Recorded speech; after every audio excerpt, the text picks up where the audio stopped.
തിരുവരങ്ങാടി മണ്ഡലത്തിലെ പരപ്പനങ്ങാടി നിർദ്ദിഷ്ട science and technology museum planetarium പദ്ധതിയുടെ കെട്ടിട നിർമ്മാണം 90% പൂർത്തീകരിച്ചെങ്കിലും തുടർ പ്രവർത്തനങ്ങൾ നിശ്ചയമായ സ്ഥിതിയാണുള്ളത്. അവിടെ ആവശ്യമായിട്ടുള്ള മെഷീനറി സ്ഥാപിക്കുകയും അതുപോലെ അനുബന്ധ കാര്യങ്ങൾ ചെയ്യുന്നതിനുമുള്ള തീരുമാനം ഇതുവരെ ഉണ്ടായില്ല. ഈ പദ്ധതിക്ക് 3 ഏക്കർ ഭൂമി ജലവകുപ്പിൽ നിന്ന് ഏറ്റെടുത്ത് ഉന്നത വിദ്യാഭ്യാസ വകുപ്പ് ലഭ്യമായിട്ടുള്ളതാണ്. മാത്രമല്ല, ഈ പദ്ധതിയുടെ 2ാം ഘട്ട നിർമ്മാണം പണം അനുവദിച്ച് പൂർത്തീകരിച്ച് പൊതുജനങ്ങൾക്ക് തുറന്നു നൽകിയില്ലെങ്കിൽ നിലവിൽ പൂർത്തീകരിച്ച കെട്ടിടം കൂടി ഉപയോഗശൂന്യമാകുന്ന സ്ഥിതിയുള്ളത്. ഇത് സംബന്ധിച്ച് ബഹുമാനപ്പെട്ട മന്ത്രിയുടെ സാന്നിധ്യത്തിൽ 17/3/22 25/10/23 2 തവണ ഉന്നത ഉദ്യോഗസ്ഥന്മാരുമായുള്ള യോഗം നടന്നു. പക്ഷേ ആ യോഗത്തിലെടുത്ത ഒരു തീരുമാനം ഇതുവരെ നടപ്പിലായില്ല എന്നത് വളരെ നിർഭാഗ്യകരമായിട്ടുള്ള കാര്യമാണ്. ഈ യോഗത്തിന്റെ ഫലമായി ഉണ്ടായ ഒരേ ഒരു കാര്യം എന്ന് പറയുന്നത് നഷ്ടപ്പെട്ട എംബുക്ക് കണ്ടുകിട്ടിയെന്ന് മാത്രമാണ്. ഹാബിറ്റാറ്റ് നിർമ്മിച്ച ചുറ്റുമതിൽ നിർമ്മാണത്തെ സംബന്ധിച്ച് പരാതി വന്നു. ഹാബിറ്റാറ്റ് ഇല്ലാത്ത കണക്ക് വെച്ച് പോയി അവരുടെ എൻബുക്ക് തന്നെ തരാൻ പറ്റാത്ത സ്ഥിതി ഉണ്ടായി. അങ്ങനെ ഗുരുതരമായ പ്രശ്നങ്ങളാണ് ഉണ്ടായത്. തുടർന്ന് നടത്തിക്കൊണ്ടു പോകാനുള്ള തീരുമാനം ഉണ്ടായെങ്കിലും ആ തീരുമാനം ഇതുവരെ നടപ്പിലാക്കാൻ സാധിച്ചില്ല.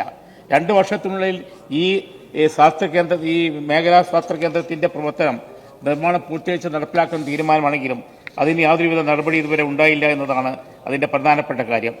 ഇപ്പോൾ ഹാബിറ്റാറ്റിന്റെ 23 ഒക്ടോബർ 22 ചുറ്റുമതിൽ നിർമ്മാണത്തിന്റെ എംബുക്ക് തയ്യാറായി സമർപ്പിക്കണമെന്നാണ് ലാസ്റ്റ് യോഗത്തിലെ തീരുമാനം ഉണ്ടായിരുന്നത്. ഇപ്പോൾ എംബുക്ക് കാര്യങ്ങളുണ്ടെങ്കിലും അതിനെ സംബന്ധിച്ച തുടർ നടപടി ഇതുവരെ പൂർത്തീകരിക്കാൻ സാധിക്കാത്ത സാഹചര്യമാണ്. ഇത് അതീവ ഗൗരവമായ പ്രശ്നമാണ്. ബഹുമാനപ്പെട്ട മന്ത്രി താല്പര്യമെടുത്തിട്ട് പോലും ഈ കാര്യത്തിൽ ഒരു നടപടിയും ഇതുവരെ ഉണ്ടായില്ലെന്ന് മാത്രമല്ല, ഇതിനാവശ്യമായ നീക്കിവെച്ച തുക പോലും യഥാസമയം ഉപയോഗിക്കാൻ സാധിച്ചില്ല എന്നതാണ് ഇപ്പോഴത്തെ പ്രധാനപ്പെട്ട പ്രശ്നം. അതുകൊണ്ട് ഈ കാര്യത്തിൽ അടിയന്തരമായ ഇടപെടൽ ബഹുമാനപ്പെട്ട മന്ത്രി നടത്തണം.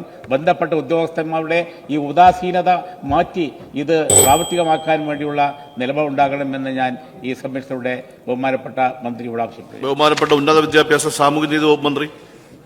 സർ, കേരള ശാസ്ത്ര സാങ്കേതിക മ്യൂസിയത്തിന്റെ പരപ്പനങ്ങാടി മേഖലാ ശാസ്ത്ര കേന്ദ്രം സ്ഥാപിക്കുന്നതിന് സർക്കാർ അനുവദിച്ച സ്ഥലത്തിന് ചുറ്റുമതിൽ, ഗേറ്റ്, ഫെൻസിംഗ് എന്നിവ നിർമ്മിക്കാൻ 2015 എസ്റ്റിമേറ്റ് തുകയായ 42,61,140 രൂപയ്ക്ക് ഹാബിറ്റാറ്റ് ടെക്നോളജി ഗ്രൂപ്പിന് കരാർ നൽകുകയും 2016 ജനുവരിയിൽ കരാർ ഒപ്പിടുകയും ചെയ്തു. 16-18 കാലഘട്ടത്തിൽ ചുറ്റുമതിൽ നിർമ്മിക്കുന്നതിന് ഹാബിറ്റാറ്റ് ടെക്നോളജി ഗ്രൂപ്പിന് 34,80,912 രൂപ ശാസ്ത്ര സാങ്കേതിക മ്യൂസിയം കൈമാറിയിരുന്നു. എന്നാൽ പ്രസ്തുത പ്രവൃത്തി പൂർത്തീകരിക്കുകയോ ചെയ്ത പ്രവൃത്തിയുടെ അളവുകൾ തിട്ടപ്പെടുത്തുകയോ ചെയ്തിരുന്നില്ല. 2019 പൊതുമേഖലാ സ്ഥാപനമായ Kerala electrical and allied engineering company limited പ്ലാനറ്റോറിയവും ഗാലറിയും അടങ്ങിയ പ്രധാന കെട്ടിടത്തിന്റെ നിർമ്മാണ പ്രവൃത്തികൾ തുടങ്ങുകയും 2021 മാർച്ചിൽ പ്രവർത്തികൾ പൂർത്തിയാക്കി മ്യൂസിയത്തിന് കൈമാറുകയും ചെയ്തിട്ടുണ്ട്.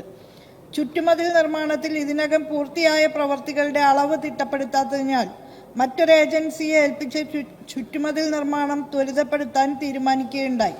ഇതിനായി 17/3/22 ഉന്നത വിദ്യാഭ്യാസ സാമൂഹ്യനീതി വകുപ്പ് മന്ത്രിയുടെ അധ്യക്ഷതയിൽ MLA, മറ്റ് ജനപ്രതിനിധികൾ, ബന്ധപ്പെട്ട ഉദ്യോഗസ്ഥർ എന്നിവരുടെ ഒരു യോഗം വിളിച്ചു ചേർക്കുകയും ചുറ്റുമതിൽ നിർമ്മാണത്തിന്റെ അളവുകൾ അടിയന്തരമായി തിട്ടപ്പെടുത്തുന്നതിനായി കെല്ലിനെ ചുമതലപ്പെടുത്താൻ തീരുമാനിക്കുകയും ചെയ്തു.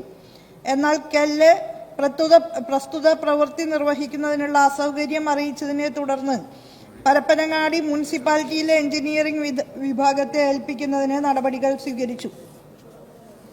ഇതിനെ തുടർന്ന് 25/10/23 വീണ്ടും ഒരു യോഗം വിളിച്ചു ചേർക്കുകയും യോഗത്തിൽ പരപ്പനങ്ങാടി മേഖലാ ശാസ്ത്ര കേന്ദ്രത്തിൽ നടത്തിയ പ്രവർത്തികളുടെ അളവുകൾ അടങ്ങിയ പൂർണ്ണമായ എംബുക്ക് സമർപ്പിക്കാൻ ഹാബിറ്റാറ്റ് ടെക്നോളജി ഗ്രൂപ്പിനോട് നിർദ്ദേശിക്കുകയും ചെയ്തിരുന്നു. എന്നാൽ ഹാബിറ്റാറ്റ് സമർപ്പിച്ച എംബുക്കിൽ മതിയായ സാക്ഷ്യപ്പെടുത്തൽ ഇല്ലാതിരുന്നതിനാൽ തദ്ദേശ സ്വയംഭരണ വകുപ്പ് പ്രസ്തുത അളവുകൾ അംഗീകരിച്ചില്ല. ഇക്കാര്യത്തിൽ മറ്റ് പരിഹാര നിർദ്ദേശങ്ങൾ പരിശോധിച്ചു വരികയാണ്. ശാസ്ത്ര കേന്ദ്രത്തിൽ വൈദ്യുതിയും കുടിവെള്ളവും ലഭ്യമാക്കുന്നതിനുള്ള നടപടികൾ അടിയന്തരമായി സ്വീകരിച്ചു വരികയാണ്.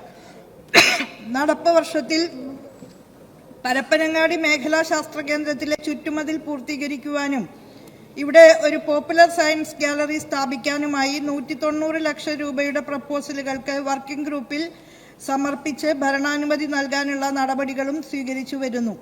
സാങ്കേതിക പ്രശ്നങ്ങൾ പരിഹരിച്ച് ഈ കേന്ദ്രം ജനങ്ങൾക്കായി തുറന്നു കൊടുക്കുന്നതിനായിട്ടുള്ള പ്രവർത്തനങ്ങൾ ഏകോപിപ്പിച്ചു വരികയാണ്.